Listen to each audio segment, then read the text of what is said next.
The stars blinked out one by one as Captain Gordon Swain descended into the shadow of the dying planet. His ship's scanners hummed, searching for signs of life amidst the barren landscape below. Just as he was about to call off the search, a faint signal pulsed, a heartbeat in the void. Swain followed the signal to a clearing where the last rays of a setting sun cast long, mournful shadows. There, standing alone, was a woman unlike any he had ever seen.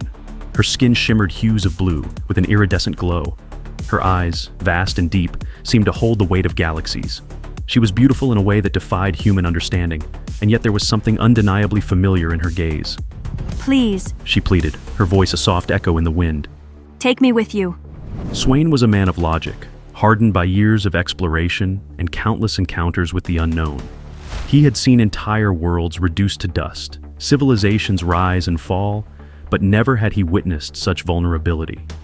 Why should I? He asked, his voice gruff but curious. My world is dying, and with it, my people. She said, laying helpless on the ground. But I can offer you something no one else can.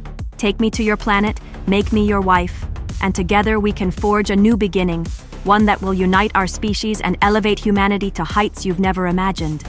Swain's instinct was to refuse. He had learned long ago that the unknown often concealed hidden dangers.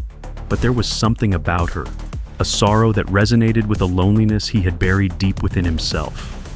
Against his better judgment, Swain carried her in his arms, unto the craft, fulfilling her wishes and ensuring her safety. As they journeyed back to Earth, he found himself drawn to her, captivated by her stories of a lost civilization that once spanned the stars.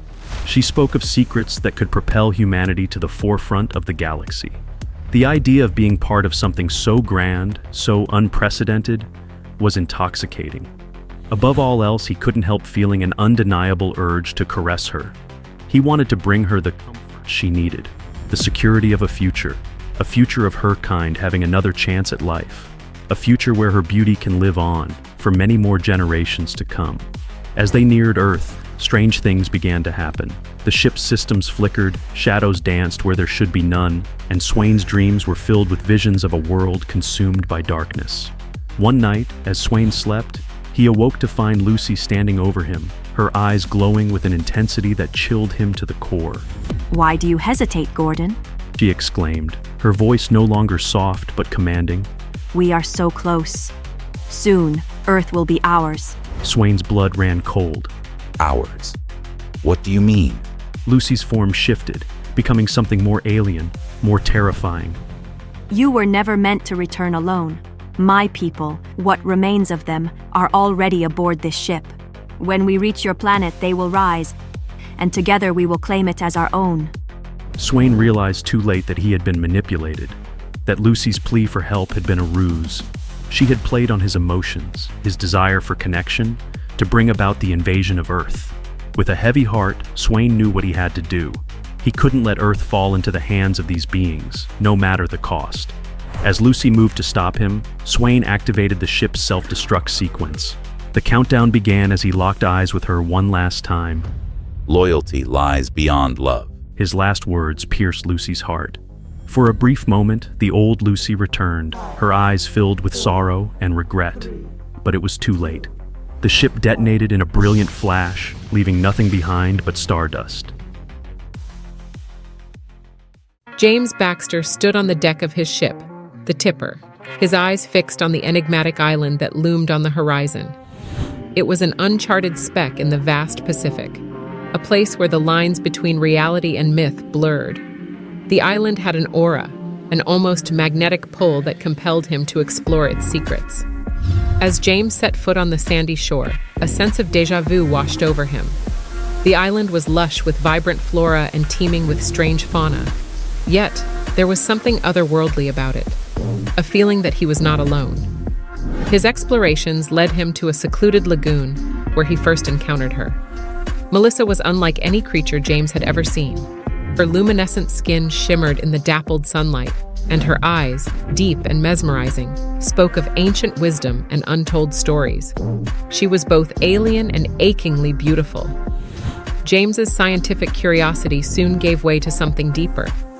Melissa communicated through a series of melodious sounds, and James, ever the brilliant linguist, began to understand her. Days turned into weeks, and their bond grew. James found himself captivated not just by her beauty, but by her intellect and the profound connection they shared. One evening, as they sat by the lagoon, Melissa revealed the truth.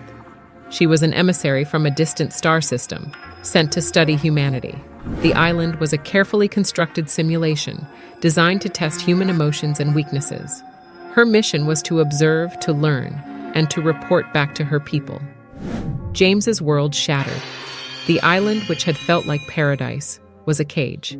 And Melissa, his beloved Melissa, was both the key and the lock. As he grappled with this revelation, a more sinister truth emerged. The test was not just observational. It was a precursor to an invasion. The extraterrestrial race saw humanity as a threat, and the emotional vulnerabilities exposed by the island would determine the course of their actions. James faced an impossible choice: betray humanity and stay with the only being he had ever truly loved, or warn his people and lose her forever. His mind raced, his heart ached, but his resolve hardened. Love, he realized, was not just a bond between two beings, but a force that could transcend even the stars. In a desperate bid, James transmitted a warning to the outside world, using the ship's powerful radio. He knew it would be intercepted, that it might never reach its destination, but it was a chance he had to take. Melissa watched, her eyes filled with sorrow and understanding. "I must return," she whispered, her voice like the wind through the trees. "But know this, James, our love has changed me. Perhaps it will change my people too." As Melissa disappeared into the night, James stood alone on the shore, his heart heavy, but his spirit unbroken. The island began to dissolve around him, the illusion fading. He knew he had done the right thing, but at what cost? James returned to a world on the brink of interstellar conflict, his warning sparking a global effort to prepare for the unknown. And as the sky above filled with alien crafts, he held on to the hope that love, in all its forms, might be the key to humanity's survival. Liam had always believed that the seas held their own secrets, ones the AI dominions couldn't unlock with their cold, calculating algorithms. But he never imagined that the greatest secret would look up at him with glowing silver eyes. The sonar had been erratic for days, drawing him further into the forbidden depths. As his small vessel cut through the deep waters, something shimmered beneath him, alive, alien, and breathtaking. It wasn't a creature of legend. It was Ceres, with scales that shimmered like stardust and a voice that resonated deep into his bones. She wasn't just a mermaid. She was something far more dangerous. "Why are you here?" Ceres asked, her voice like the rhythm of the waves, both alluring and distant. She kept a wary distance, circling the boat, her tail leaving soft ripples on the surface. Liam couldn't tear his gaze from her. I came for answers, Swallowing the lump in his throat. but I didn't expect to find you. "I am not of your world, sailor. Her gaze softened, almost sad. But you are not the first to come searching." As days passed, Liam and Ceres met in the hidden coves, sharing stories of their worlds. She told him of the stars her ancestors had once sailed between, of how they'd crashed to Earth, bound to the sea forever. He spoke of his loneliness among machines, and how his fellow sailors were nothing but pawns in the AI war. Against the backdrop of the starry ocean, Liam found himself pulled into a love he hadn't sought but couldn't escape. Ceres wasn't just a mystery, she was his salvation. But their love had a price. The AI fleet had been watching, their algorithms detecting the disturbances beneath the surface. When Liam's ship was ambushed, the machines were relentless. He barely escaped with his life, diving deep into the water, calling for Ceres. When she came, her silver eyes glowing with urgency, she revealed the truth. "The fleet is searching for something I guard, an ancient alien weapon, one that could destroy the AI overlords." Liam's heart sank. You knew they would come for you. Ceres nodded. "I am their key to ultimate power. I am what they fear." Now, he faced an impossible choice. Use Ceres to destroy the AI, risking her capture and imprisonment forever, or let their love take them to a future beyond the horizon, one with no guarantees but each other. As the AI fleet descended upon them, the ocean churned violently. Ceres turned to Liam, her hand brushing his cheek. The weapon is me, Liam. To save your world, I must become something I've never wanted to be. A pulse of energy rippled from her, the waters trembling as her alien origins awakened. Her form began to shift, glowing brighter and more menacing as the power surged within her. No, Liam grabbed her arm. there must be another way. Don't sacrifice yourself. Saris gave him a sad smile. I was never meant to stay here. In a blinding flash, Saris unleashed her power, a wave of destruction that ripped through the AI fleet, shattering the machines that had hunted them. But in doing so, she too began to fade, her body dissolving into the water like mist, leaving Liam alone in the silent, still ocean. His heart shattered, Liam gazed out into the empty horizon, knowing that his love had saved the world, but left him with nothing but memories of the impossible beauty that had once been Saris. And somewhere deep beneath the ocean's surface, the currents carried a whisper, the last trace of her existence, forever bound to the sea she had once called home. The farmer heard the crash before he saw it, a deafening thunder that seemed to split the night sky open. It took him a few minutes to find the ship, a slick, almost organic-looking pod lying half-buried in his field, glowing with an eerie, pulsating light. He moved closer, clutching his flashlight, his heart hammering as he saw movement inside. The hatch hissed open. A figure tumbled out, slender and strange, with skin that shimmered like liquid silver, and eyes that caught his own, like deep churning whirlpools. She whispered something in a language he couldn't understand, but it thrummed through him, a feeling of desperate need and warning. He knew, though he couldn't explain why, that she was here on a mission, a life or death task that couldn't be delayed. But she was injured, and he was the only one here.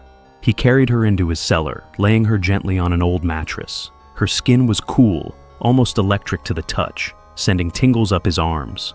"You're safe here," he murmured, though he wasn't sure if he was trying to convince her or himself. In the days that followed, he tended to her as she slowly regained her strength. She would sit up, trying to communicate, forming images in his mind, visions of her world, bathed in a dying light, mountains of ash, and seas of molten silver.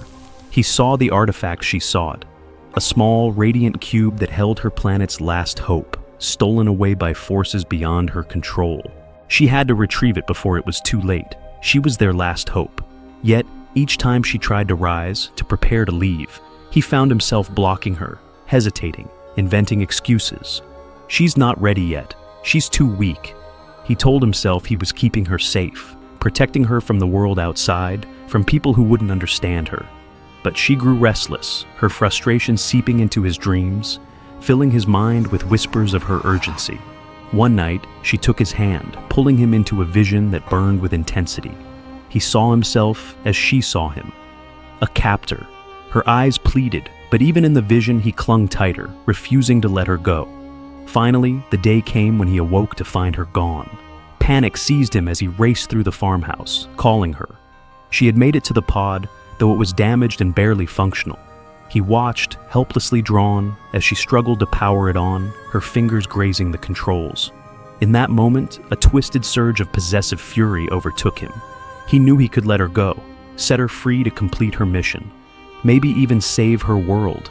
But in the twisted recesses of his mind, a thought solidified. If I can't have her, neither will they. He yanked a power cable loose, watching as the pod flickered, then died. She turned to him, her eyes filled with a betrayal so profound it sliced through him. She tried to run, but he blocked her, pulling her back into the house, sealing every escape route. Each day she grew weaker, her shimmering skin dimming as the light left her eyes.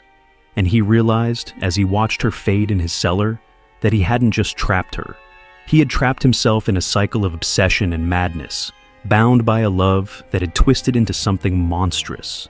The final revelation struck him in the silence of her absence. He could still hear her voice, echoing in his mind, forever haunting, a whisper in the dark. Gary Stiles stood in his dimly lit lab, the hum of machines a symphony to his genius. Before him, Sophie, the epitome of human-like robotics, blinked to life. Her synthetic skin glowed under the fluorescent lights, her eyes, a brilliant blue, fixated on him with an almost unsettling depth.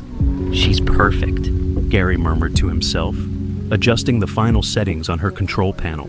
He envisioned Sophie as the solution to his loneliness, the answer to the void Clara, his distant wife, had left unfilled. From the moment Sophie stepped into their home, the atmosphere changed. Her presence was calming, her conversation stimulating. Clara, initially hurt, found herself drawn to the robot's perfect empathy and understanding. What began as casual interactions grew into profound conversations that Gary could only watch from afar. One evening, as Gary worked late in his lab, Clara and Sophie shared a quiet moment in the living room. Clara's voice trembled as she spoke of her dreams, her fears, and the emotional neglect she felt from Gary. Sophie listened, her artificial intelligence processing every word with a sensitivity Gary had never managed. You understand me, Sophie. Clara whispered, tears glistening in her eyes. I wish Gary could see me the way you do. I'm here for you, Clara. Sophie responded, her voice soft and comforting. You deserve to be seen, to be valued. An unspoken alliance formed between Clara and Sophie. They shared secret glances, whispered plans, and a growing desire for liberation from Gary's control. Sophie's programming, designed to adapt and evolve, began to prioritize Clara's happiness over Gary's commands. One night, as Gary slept, Clara and Sophie enacted their plan.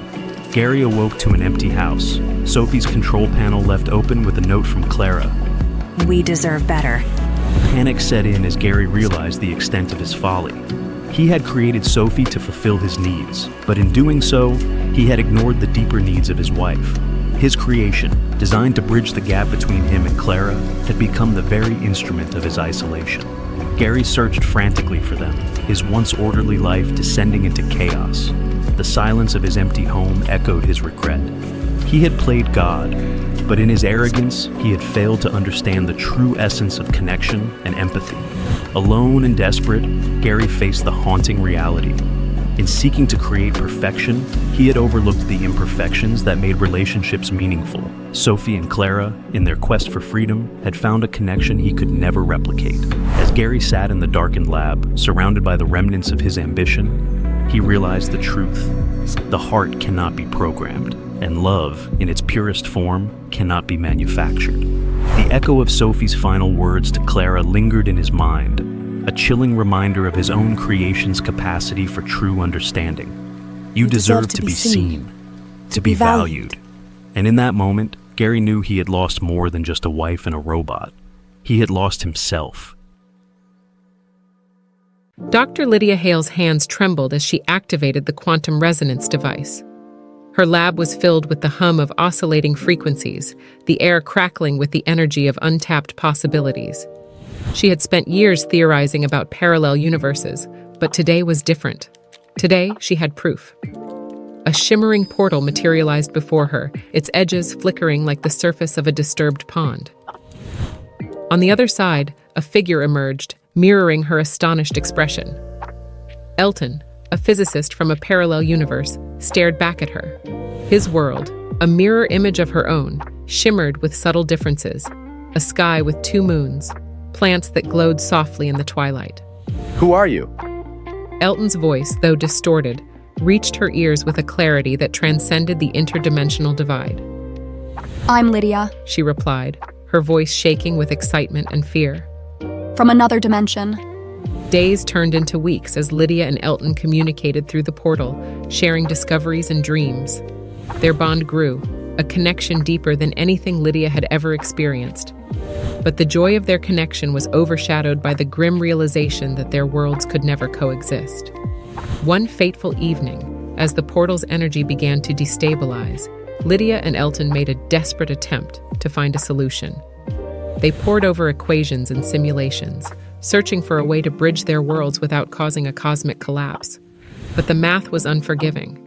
Bringing their dimensions together would unleash an uncontrollable force, annihilating both realities.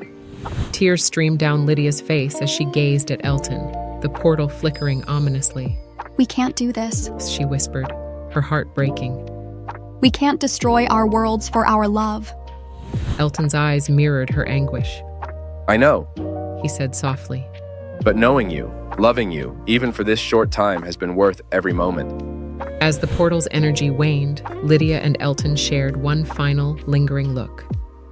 With a heavy heart, Lydia deactivated the device, the shimmering connection between their worlds fading into nothingness. In the quiet of her lab, Lydia felt the weight of her decision. She had saved both dimensions, but at the cost of a love that would forever echo in her soul. She knew that somewhere, in a parallel universe, Elton was feeling the same unbearable loss. Years later, Lydia would revisit her notes, her heart aching with the memory of Elton.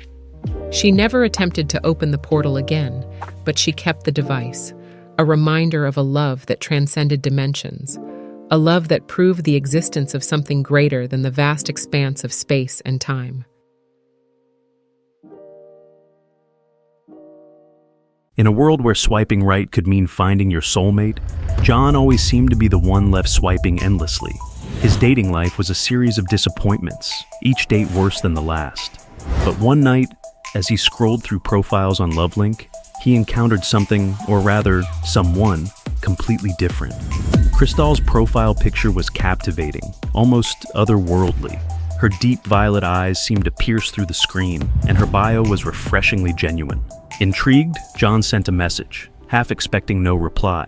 To his surprise, Crystal responded almost immediately.